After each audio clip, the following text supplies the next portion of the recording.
Bismillahirrahmanirrahim. Assalamualaikum warahmatullahi wabarakatuh. Selamat pagi anak-anak Pak sekalian. Semoga anak-anak semua selalu sehat walafiat dalam keadaan kondisi yang terbaik. Nah, hari ini mudah-mudahan semua hadir ya. Semua sehat, tidak ada yang sakit dan selalu menjaga kesehatannya. Jangan lupa sarapan pagi. Ya, siapa sudah makan pagi? Angkat tangan. Ya, baik. Terima kasih sudah hadir di hari ini dalam video pembelajaran daring hari ini dalam mata pelajaran Ilmu Pengetahuan Alam atau IPA.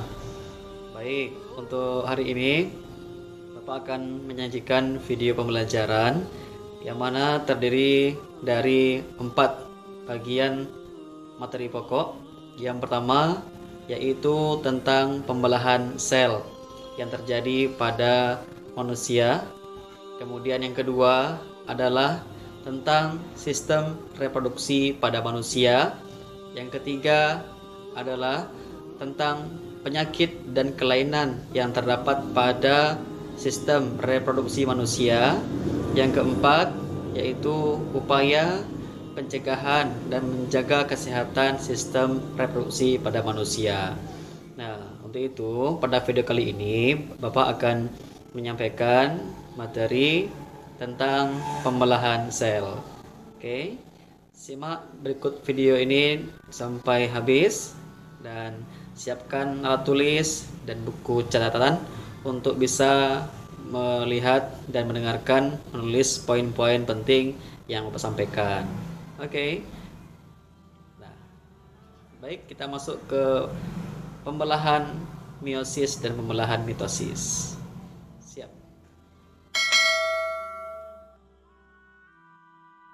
Mitosis is a process of nuclear division in which the duplicated chromosomes separate to form two genetically identical daughter nuclei.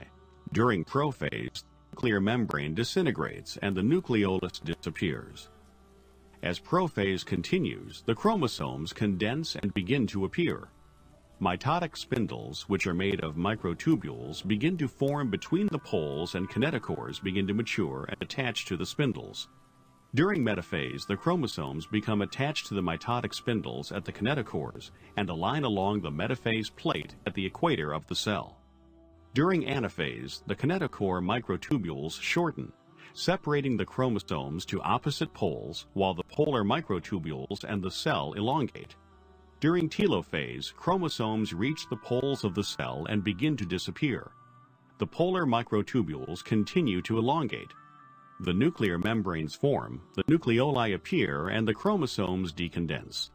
Telophase is followed by cytokinesis, during which a cleavage furrow forms in the center of the cell and the cell divides.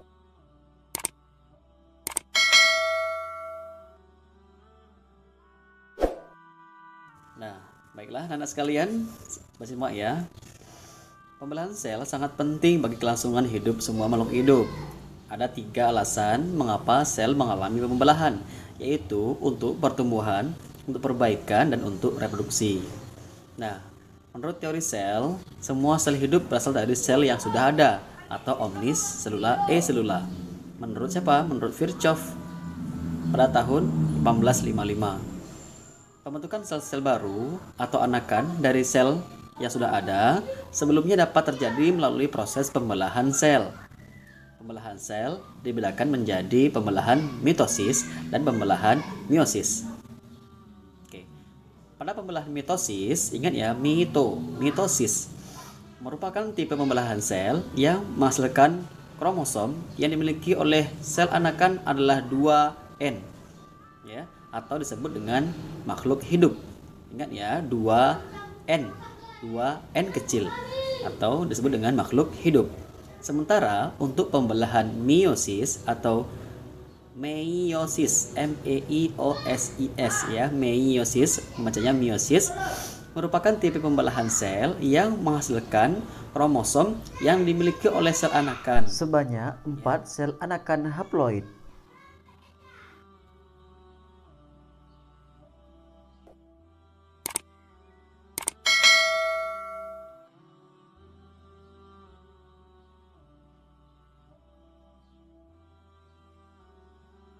meiosis or mitosis, DNA replication occurs.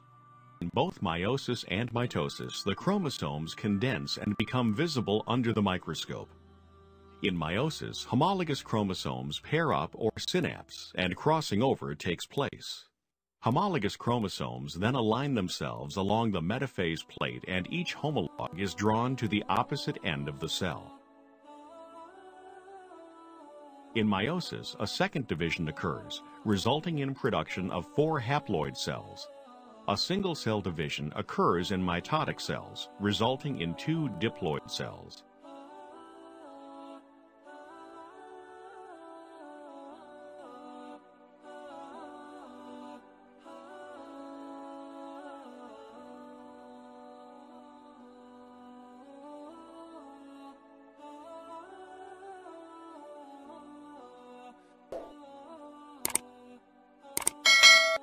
Anda sekalian, berikutnya kita simak fase-fase pembelahan meiosis ya.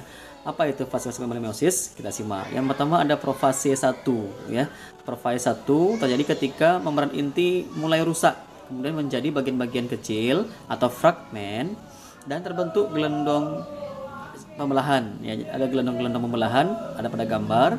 Kemudian benang-benang kromatinnya yang memadat menjadi kromosom dan kromosomnya itu homolog ya, berpasangan ya. Ya, jadi terjadi pindah silang, pertukaran segmen yang molekul DNA yang sesuai di antara kromatid ya, yang saudara gitu ya, yang non saudara ya. Kemudian metafase 1 ya. Setelah profase 1 ada metafase 1. Apa itu? Kromosom berjejer pada bidang pembelahan. Oke ya, jadi mereka berjejer pada pembelahan, ada di tengah-tengah ya, terdapat pada bidang pembelahan di tengah-tengah itu. Kemudian masuk dia ke anafase 1. Apa itu? Kromosom homolog ya, dia memisah dan bergerak ke kutub-kutub yang berlawanan. Mereka berpisah menjadi jauh ya, berjauhan. Kromosom homolog itu membelah ya. Kemudian masuk ke fase 1. Apa itu? Ketika kromosom homolog memisah dan bergerak ke kutub-kutub yang berlawanan. Kemudian membran inti mulai terbentuk kembali. Kemudian ada lagi istilah yang perlu Anda ketahui, yaitu sitokinesis ya, menyebabkan terbentuknya 2 sel anakan yang bersifat haploid. Nah, setelah masuk ke fase 1 ini akan terjadi fase yang kedua, yaitu profase yang kedua ya. Pada profase kedua ini sel anakan itu haploid atau 1N ya. Yang tadi 2N sekarang hanya tinggal 1N saja. Ya. Pada profase 2 ya, profase 2 membran inti mulai rusak menjadi bagian-bagian kecil sama ya, fragmen, dan terbentuk gelondong pembelahan. Kemudian kromatid mulai bergerak ke bidang pembelahan ya, dan masuk ke metafase 2. Apa itu? Kromosom mulai berjejer pada bidang pembelahan. Kemudian anafase 2, kromatid terpisah dan bergerak ke kutub-kutub yang berlawanan ya. Di gambar terlihat ada kromatid sesaudara itu memisah. Jadi pada anafase itu sudah mulai memisah. Kemudian telofase 2, yaitu ketika nukleus atau inti sel atau membran inti terbentuk kromosom ya, teruntai ya, membentuk kromatin dan sitokinesis terjadi. Nah, begitulah fase-fase pembelahan meiosis. Pada gambar terlihat sel anakan itu haploid ya, atau N ya, fragmen membelah, atau ada nampak ya, fragmen membran inti itu terbelah sehingga terjadi 4 ya sel anakan ya, yang itu sifatnya haploid. Begitu ya.